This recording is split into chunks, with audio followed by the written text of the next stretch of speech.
بسم الله الرحمن الرحيم. السلام علیکم. آپ کو یوٹیوب کے اس چینل میں خوش آمدید کہتے ہیں. ہمارے چینل کو سبسکرائب کیجئے اور اگر آپ کسی بھی قسم کا کوئی سوال پوچھنا چاہتے ہیں، کسی وظیفے کے بارے میں یا کوئی دعا پوچھنا چاہتے ہیں تو نیچے اپنا کمنٹ درج کیجئے، ہم لازماً اس کا جواب دیں گے. اور ہمارے سے رابطے کے لیے ہمارے فیس بک پیج پر ہمیں میسج کیجئے اور بہت سے دوسرے موضوعات پر ہماری دوسری ویڈیوز دیکھیے جو ہمارے چینل پر موجود ہیں.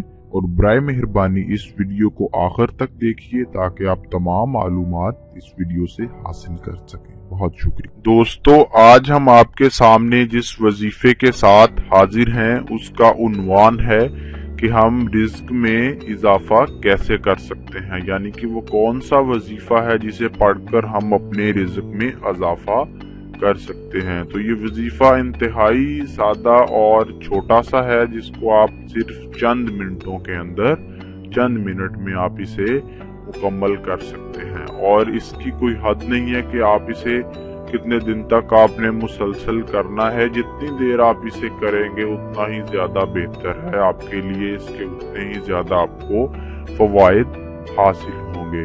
تو اس کا جو سب سے بڑا فائدہ اس وظیفے کا ہے کہ آپ کے اللہ تعالیٰ آپ کے رزق میں برکت عطا فرمائے گا اور اس کے ساتھ ساتھ اس میں اضافہ بھی عطا فرمائے گا.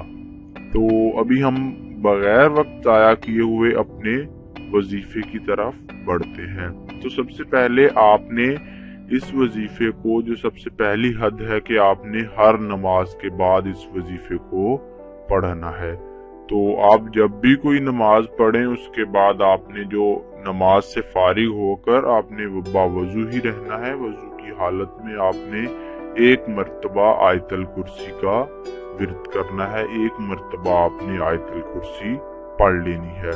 آیت الکرسی جب آپ پڑھ لیں، جب آیت الکرسی مکمل ہو جائے تو آپ نے سورہ الطلق کی آیت نمبر 2 اور آیت نمبر 3 آپ نے ایک مرتبہ سورہ الطلق کی آیت نمبر 2 پڑھ لینی ہے اور ایک مرتبہ آیت نمبر 3.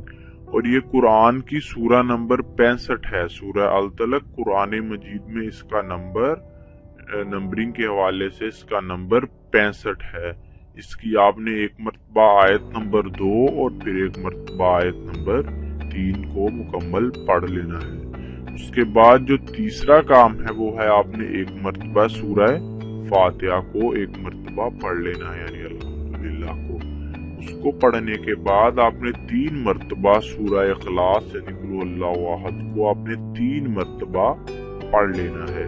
جب آپ یہ سبھی کام کر ہٹیں تو اس کے بعد آپ نے 3 مرتبہ درود شریف کا ورد کرنا ہے. درود شریف میں ہم اکثر بتاتے ہیں کہ آپ نے کون سا درود پڑھنا ہے، لیکن آپ اس وظیفے میں کوئی بھی درود پڑھ سکتے ہیں، اس کی کوئی حد نہیں ہے. اس میں آپ درود ابراہیمی بھی پڑھ سکتے ہیں یا ویسے صلاۃ والسلام بھی پڑھ سکتے ہیں جو صلی اللہ علیہ وآلہ وسلم ہے، آپ یہ بھی پڑھ سکتے ہیں. یہ بھی درود شریف کے زمرے میں ہی آتا ہے. لیکن افضل کیا ہے، جس طرح ہم آپ کو ہر بار بتاتے ہیں کہ افضل ہے کہ آپ درود ابراہیمی یعنی کہ اللہم صلی علی، آپ درود ابراہیمی ہی پڑھیں، یہ زیادہ افضل ہے. تو یہ سب آپ جب کر ہٹیں سبھی ان سٹیپس کے بعد آپ نے اپنے پورے جسم پر پھونک مار لینی ہے.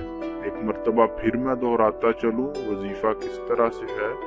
آپ نے ہر نماز کے بعد یہ وظیفہ کرنا ہے. جب آپ نماز سے فارغ ہو جائیں تو ایک مرتبہ آیت الکرسی، اس کے بعد ایک مرتبہ سورہ الطلق کی آیت نمبر 2 اور 3، اس کے بعد ایک مرتبہ سورہ فاتحہ.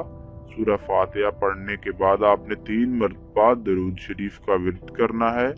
درود شریف کا ورد کرنے کے بعد آپ نے اپنے جسم پر پھونک مار لینی ہے اور آپ نے یہ وظیفہ ہر نماز کے بعد کرنا ہے. اور جتنے دن آپ زیادہ کریں اتنا ہی آپ کے لیے بہتر ہے.